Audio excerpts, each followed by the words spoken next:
U.S. forces bombed more locations in southern Iran overnight. The Pentagon says they were defensive strikes aimed at military targets near the Strait of Hormuz. Iran responding with a warning and claims that it shot down a U.S. drone. All this as President Trump is set to undergo a medical check. NBC's Chris Pallone reports.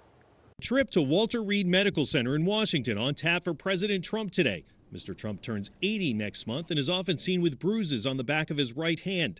The president also sometimes appears to be drowsy in meetings.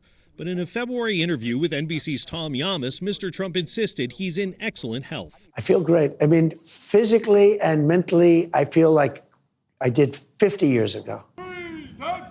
The checkup a day after the president honored the nation's war dead, including the 13 service members who have died during the Iran war. These incredible men and women gave their lives to ensure that the world's #1 state sponsor of terror will never have a nuclear weapon. Even as the U.S. conducted new defensive strikes in southern Iran overnight, talks to end the war continue.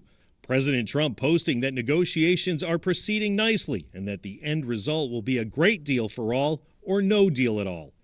A senior administration official says the president's plan calls for the immediate reopening of the Strait of Hormuz and the start of a 60-day clock for talks on Iran's nuclear program and its enriched uranium, buried by last summer's U.S. strikes. Iran pushing to control traffic through the strait indefinitely. The straits need to be open, unimpeded, without tolls, and obviously that needs to happen immediately. But in a new post this morning, Iran warns it will respond decisively to any violation of the ceasefire and claims it shot down a U.S. drone. Lawmakers from both parties eager for a deal, even if it's short term. The farmers here in Kentucky can't afford the fertilizer to put on their fields, so heck yes, I would support it. A potential complication? President Trump says any deal to end the war should require more Middle Eastern countries to join the Abraham Accords, an agreement he brokered which attempts to normalize relations with Israel. Chris Pallone, NBC News.